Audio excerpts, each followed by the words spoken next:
And joining us, David Gellis. He is the climate reporter for the New York Times, author of The Man Who Broke Capitalism, How Jack Welch Gutted the Heartland and Crushed the Soul of Corporate America, and How to Undo His Legacy. Welcome, David. Thanks for joining us. Thanks for having me. Well, why Jack Welch? Two reasons, two things led me to write this book. The first was that before I joined the climate desk, I wrote the corner office column for the New York Times. And during the last 5 years, I interviewed hundreds and hundreds of CEOs. And during all those interviews, one name kept coming up, and it was Jack Welch. And that just bugged me, right? That was like, why is this guy who retired 2 decades ago living rent-free in the minds of these CEOs today? And so that bugged me. Then I came across a story that brought it all home. I was one of the 2 reporters at the New York Times that covered the Boeing crashes and the aftermath. And when we dug into Boeing, we started to understand that, yes, there was an engineering story that explained tragically why 2 737 MAX crashed in a matter of 5 months, but that there was this deeper cultural story, that something had happened to Boeing over the past 25 years. And when we started unpacking that story, it was also the story of Jack Welch. 3 of his proteges had explicitly transformed Boeing to be a company that resembled Jack Welch's GE. And when I started going from there, I started finding his fingerprints all over today's economy. And when I started thinking about the inequality we face, the problems we have in our politics, in our society, so many of them went back to the moves he made as CEO of General Electric from 1981 to 2001. And just to remind people about the Boeing, and if I remember correctly, because this is this is really relevant, it seems to me, is that they did not want to invest when there was a change in airports. They did not want to invest in completely reorienting where their engines were on their planes because of the new walkways or something in the airports, if I remember correctly. And so instead, they tried to do like a software engineering sort of trick to it that made pilot error, I guess, or the software error that much more likely. But it was really just a way of avoiding long-term investment.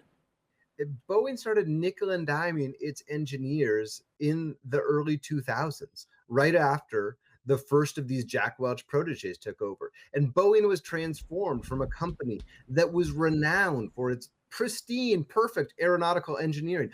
Pilots would say, if it's not Boeing, I'm not going. They wouldn't fly other planes because you knew that Boeing planes were designed the best and built the best. And then they started nickel and diming these places. And you can see it in, as you said, some of the decisions they made around engineering. And you can see it in things like outsourcing. Boeing used to make something like 66% of the components on its airplanes.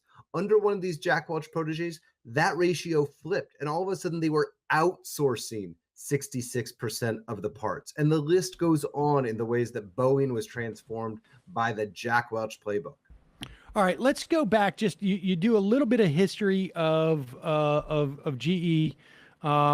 This is a company that's now, I guess, 140 years old, almost 130 years old.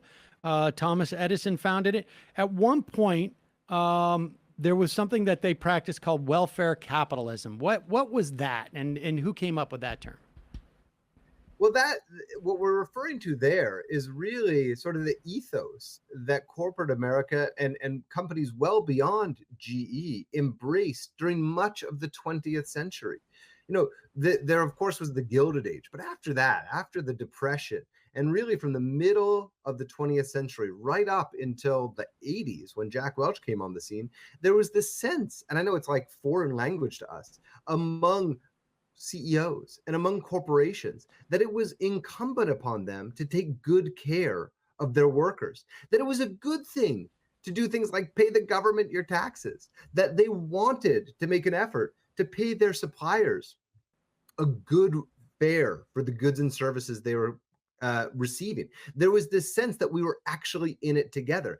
And that was reflected in phrases like welfare capitalism, which was a good thing in the minds of CEOs back then. And it was reflected in what was broadly known as the golden age of capitalism, where the wealth being created by corporations was actually widely distributed. They were paying their workers well. They were paying their taxes. They were trying to support other businesses because they understood that when everyone shares in the wealth, the whole country, the whole of society gets stronger. That obviously is not the world we live in today. And we should also, we got to be careful to put an asterisk there, because in terms of like sharing that wealth, I mean, it is known as the Great Compression, that era where we had a flattening of things like wealth inequality, but there were huge segments of our population who were not allowed to participate in the same way, of course. Largely black people and other folks of color. And I note that in the book without question. I don't want to oversimplify. Of course, this is not Pollyannish here. All right. So, one other thing happened in the early '80s, which was the Reagan Revolution, and this was the ascendance of Milton Friedman is been on the scene for quite a while. He was sent down to help Pinochet create a free market, heaven there. So, I mean, is Jack Welch indicative of, like, I mean, he feels like he may have pioneered some of these things, but it seems to me, none of what he could have done could he have done in a different era, it seems to me. Is that accurate? I think there's truth to that. The argument I make is that Friedman and people like Friedrich Hayek, they laid the intellectual groundwork for this Welch revolution. And recall, Milton Friedman famously wrote in the New York Times Magazine in 1971, a full 10 years before Jack Welch became CEO, that the social responsibility of business is to increase its profits. But no one acted upon it until Welch came along. No one had the combination of the gumption to actually do it, the platform of a company like General Electric, which was widely admired as the most respected company in corporate America, and the power of a company that at one point represented a full percentage point of GDP. And it was only when Welch got to GE and started implementing some of these things that had sort of been in the zeitgeist, but essentially unrealized for so long, that so much of the rest of the economy started to go along. And yes, the Reagan Revolution was happening at the same time, and Reaganomics was an enabler. President Reagan, it was under his leadership, his SEC essentially changed the rule around buybacks in 1984, 85, was it, that unleashed this gusher of companies being able to legally manipulate their own stock. And who was the first CEO to launch a major share buyback program? It was GE. Jack Welch in 1986 or 87, right when that law is struck, $10 billion straight to buybacks. No more to the workers, no more to the suppliers, forget the government. We're buying back our own stock in an effort to drive up our share price. And there was also a massive change in the way that we looked at antitrust during that time as well, where the Reagan administration adopted sort of the Borkian version of this, and Jack Welch. There was a figure that was astonishing, that in terms of how many companies he bought and sold, like on a monthly basis. 1,000 deals during the time of his tenure. That's a major merger and acquisition every single week for 20 years. And of course, he did that in an effort to just boost the bottom line. He explicitly wanted GE to be the biggest, the most valuable company in the world. He knew he couldn't do that through organic growth, so he did it through inorganic growth, buying up companies far afield from its historical industrial roots and taking the company into areas like finance and media, which were, of course, much more subject to all sorts of dangerous headwinds that would come back to bite the company later, and of course, undermine GE's longstanding tradition of quality engineering and great relations with its workers. I mean, and let's be clear, too, on what he would do when he would buy these companies, because this is really a story of extraction, it seems to me. he buys a company, he basically sells off or eliminates or fires all of those divisions of the company that aren't explicitly the one that is either making money or isn't somehow going to allow him to make more money so that he can vertically integrate it with existing companies that he has in the portfolio. So all you're doing is essentially you're extracting value out of these things, and you're not really building anything, are you? He wasn't a builder, right? He wasn't an inventor. And if you look at the record of innovation at GE during his tenure, there's precious little to point to. The one real innovation that came out of GE in the 20 years he was there was CNBC, ESPN for the stock market. There was very little emphasis placed on creating new things of value. Instead, it was much more a strategy of looking to do what one exec in the book described to me as the Pac-Man model. Just go and gobble up other companies. And as you said, absolutely spit out and fire workers that are deemed not essential. He would say, fix it, close it, or sell it. And he also said, I want to be number one or number two in every industry we're in, which again speaks to that absolute lust for consolidation. Talk about the system of, I don't know what you would call this, management, I guess, that people refer to as rank and yank. And I'm also curious about Sigma 6, like how that functions. You can see sort of like some of that in 30 Rock. They do sort of parody some of that there. But I've had, some dealings over the years back in my entertainment days with some of those entities, and it was strange. But we'll talk about both those systems. Well, the first one that you mentioned is rank and yank. It was called stack ranking, rank and yank. He Jack Welch euphemistically liked the term the vitality curve, which makes it sound like so virtuous and healthful. But in fact, what he's saying is, if you're a manager at my company, you have to sort your employees into three groups: A, B, and C players. A players are the top 20%. B players are that fat 70 middle, the mediocrity. And the bottom 10%, those C players, the people you deem the worst at their jobs, they have to be fired every single year. So it didn't matter how good the company was doing. It didn't matter if actually there were no C players in a really, really humming division. You had to identify people and fire them. And what that did was absolutely erode the culture.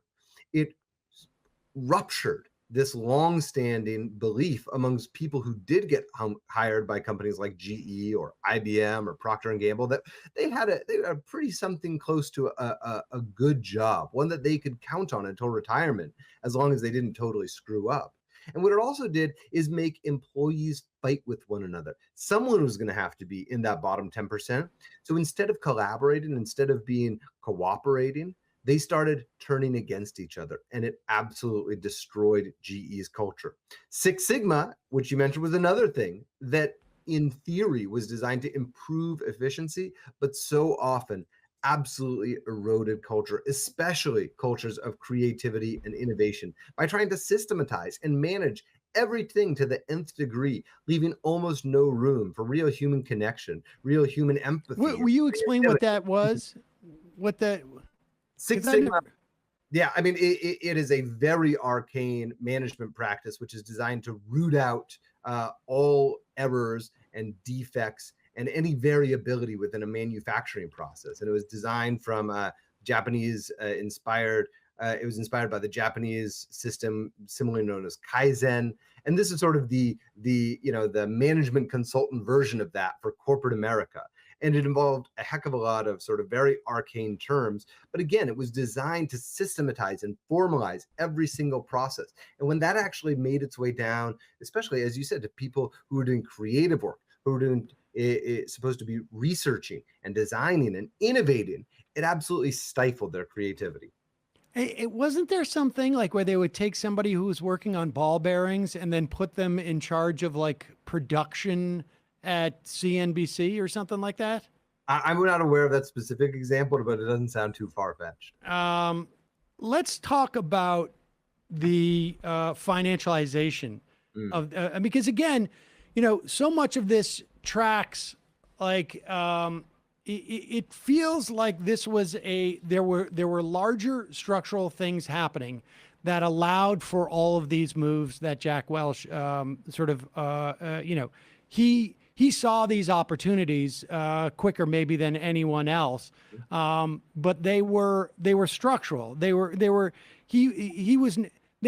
was designed so that there would be a lot of Jack Welches doing this. It seems to me, the system, and particularly when we saw like the level of financialization, right? Like that was not, there's no, the company became less about building or making things than it did about like just financializing things. Again, this wasn't the weather that was just happening. This was his plan all along. Even before he became CEO, he was in charge of this little unit called GE Capital, and he understood the potential there. And in his memoir, he says something like, I was amazed when I got a hold of the finance division, because after spending so long trying to bend metal, I realized how easy it was to make money with money. And all of a sudden, sort of a light bulb goes off in his head, and he understands that he can make GE effectively an unregulated bank. So you see under Welch, GE, which made light bulbs and jet engines and power plants, pushing into things like high interest credit cards, commercial real estate loans, leasing operations. And ultimately, this unit, GE Capital, gets into things like subprime mortgages. In 2005, admittedly, it's after he retires, but it was part of the strategy that he had set in place and that his successor continued. They're chasing any little sliver of profit where they can find it, and it gets them into subprime mortgages, which I don't think we have to stretch to agree is about as far away from GE's industrial businesses, the things that actually sort of brought America into the modern age 100 years ago, as you could possibly imagine. But when you're making money with money, right, then you don't necessarily need to deal with pesky workers. I mean, how much is union busting integral to this strategy? So Welch pulled off this amazing feat. On the one hand, it has to be acknowledged, he never went to war with the unions. He never faced a national labor strike when he was CEO of GE in 20 years. Now, his predecessors couldn't say the same thing. GE had up and down relations with its labor unions over the years. What he did, though, was find ways to systematically decrease the amount of union representation. And he did it with things like outsourcing and offshoring. He would just simply give the unionized parts of the business less money. And he did it all the while being very explicit that he didn't want union labor. And this was a campaign that he continued well after he retired, going on panel discussions, and debating with Joseph Stiglitz, the Nobel economist, talking about, the ways in which, in his words, unionized labor was detrimental to successful industries, which of course just flies in the face of American history. Its role in manufacturing weapons. How big of an arms manufacturer was GE? I honestly don't know the entire answer to that question. So I'm not going to get up here and try to give a number I don't understand. Boeing, obviously, which is a company that I looked at closely, has a very big arms business. GE, I think, has played a role in the defense industry, but as I understand it, it's not a huge one. Let's talk about the ownership of NBC and its involvement in the news. You touch on his potential like stories, anecdotes of his interference. I have a couple of my own back in the day in the early aughts. I knew people who worked there, and I would hear stories of him calling down back when Frank Luntz was on air, and him calling down and having problems with Donahue when Donahue got off the air, and that ran through. I mean, you talk about the election. How much of that was going on, and why else would you buy that if you are a GE? Why else would you own a media enterprise, if not because you have ancillary interests that are associated with that? Listen, I think there were a bunch of reasons why GE bought RCA, which was the parent company of NBC at the time of the merger in 86 or 87 it was. They had a big TV set business that they wanted to merge with, and that actually became a big TV set business, fulfilling his number 1, 2, or 3 mandate. It was an advertising business, and he was keen to diversify away from manufacturing and get into things like advertising. NBC, he understood, was a potential host of the Olympics on television, and he liked that. Welch was sort of like absolutely liked the limelight and bid on the Olympics in part to entertain his friends and stars. And yes, in time, I think he realized that he had the potential to influence coverage. Now, I cite a few examples of that. I've heard of a couple others. I don't get the sense that he was quite meddling in coverage on a daily basis, or necessarily that the opinion arms of NBC reflected his political priorities in quite the way that for example, the Wall Street Journal's op-ed page is seen to be a pretty clear reflection of Rupert Murdoch's political priorities. But yeah, there was a moment in the election in 2000, the presidential election in 2000, where allegedly he was pressuring the decision desk to call the election for Bush well before all the votes were counted. A few years before that, when the stock market was tanking, I think it was Tom Brokaw who was giving a pretty sober report on air. And Welch calls down and says, "Tell him to stop. You're killing the stocks," right? He didn't like the fact that GE's stock was going down as a result of this coverage. So he understood the power of the media full and well. And then there were issues with like what I guess you would refer to as shady practices. Surprise, surprise, but they were pretty significant. Can you be a bit more specific? There's a lot of shady... SEC, I mean, towards the end, the SEC was looking into, was issuing fines. The DOJ was issuing fines. Like what was going on here with these accounting practices or? Yeah, Welch faced multiple scandals throughout his career and survived them in a way that I think it's almost hard to imagine a CEO getting through that kind of a gauntlet today. But he survived for 20 years. There were defense scandals. There were collusion scandals in the diamond industry. More than once, GE under Welch was accused of defrauding the government knowingly. And all of these things you could see in the settlements and the depositions, sort of the hallmarks of this absolute focus on increasing profits at all costs, coming right down from the top to the people who were actually committing the crimes. Now, after he left, the scandals continued to rack up. And on the accounting side, what happened was GE Capital, which we talked about earlier, became a vehicle, an instrument that the parent company could use to essentially manipulate its earnings, to smooth out its earnings. A few days, a few weeks before each quarter would end, it would look at the number that that analysts on Wall Street were expecting it to report, and it would make deals, fire people, take charges, find profits through GE Capital, whatever it needed to do to make those numbers look just right and keep the stock on this absolutely inexorable march upward. What happened several years later?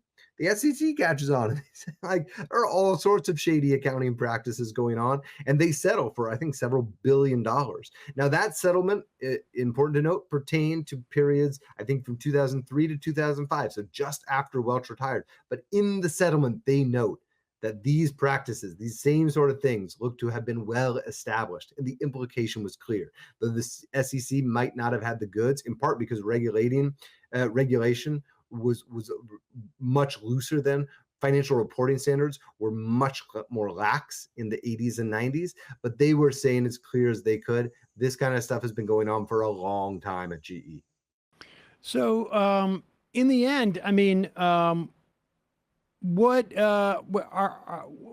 mean, I know that you cite sort of like companies that are sort of changing, that are practicing business in a different way. Talk about that. But ultimately, aren't we really talking about we need to go back to a pre-Reagan version of regulation and of taxation? I mean, if you look at things like the stock buybacks, if you look about the changes in capital gains, which influence the way that people are compensated and allow for more stock compensation, that coincides with all of this ideology about shareholder value, over all the other values that, a stakeholder value, if you will, in terms of companies. We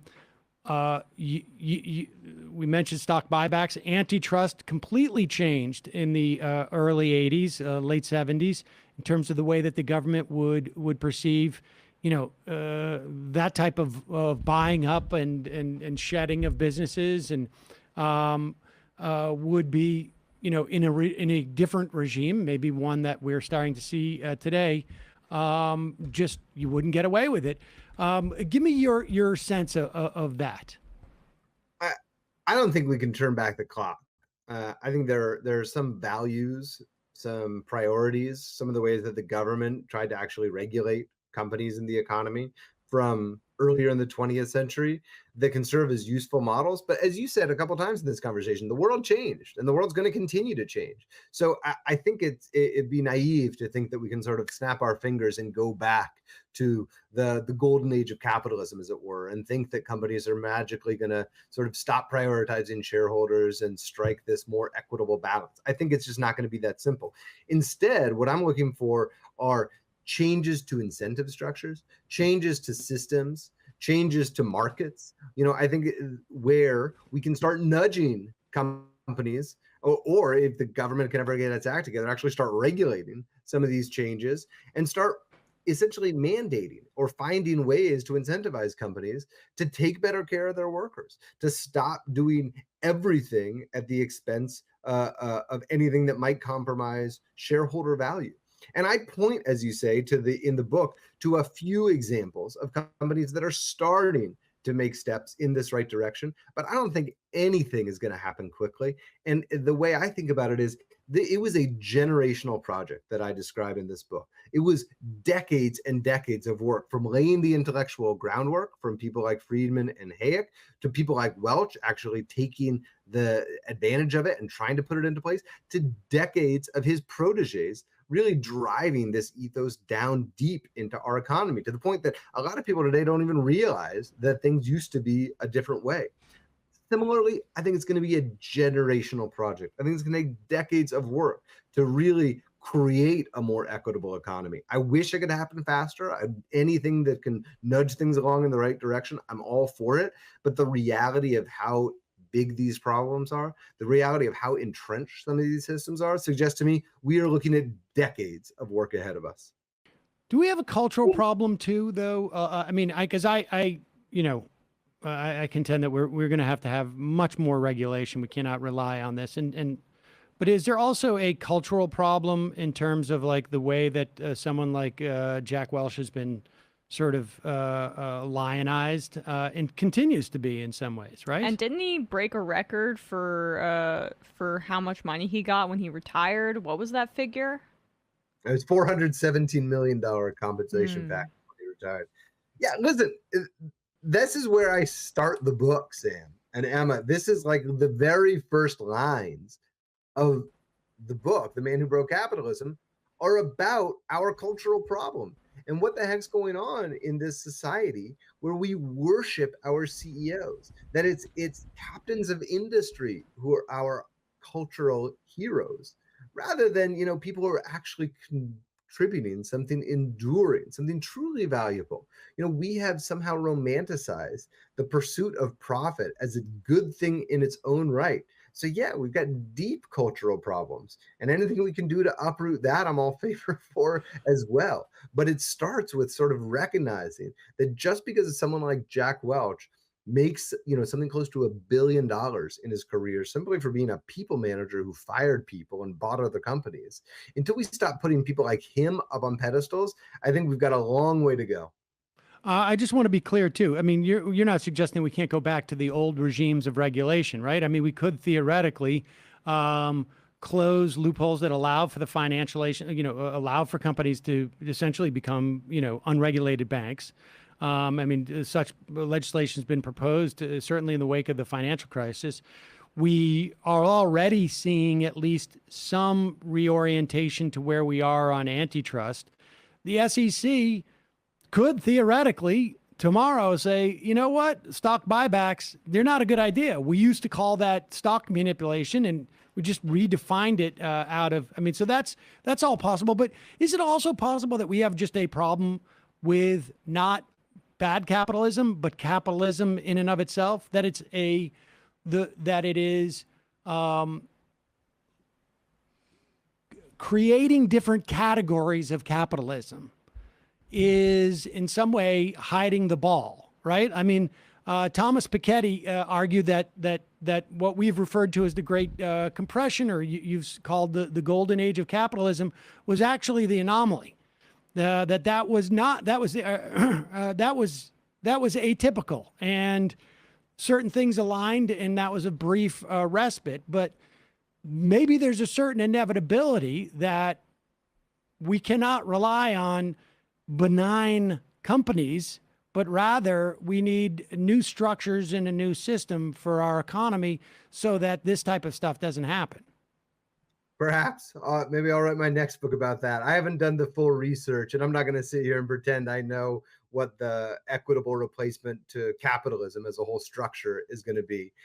What I will say is that, listen, I think for all of its faults, capitalism, as it were, can also create a whole lot of good and wealth that has improved the standards of living for people in this country and beyond. And I think that, as part of the human project, is something we can't lose sight of.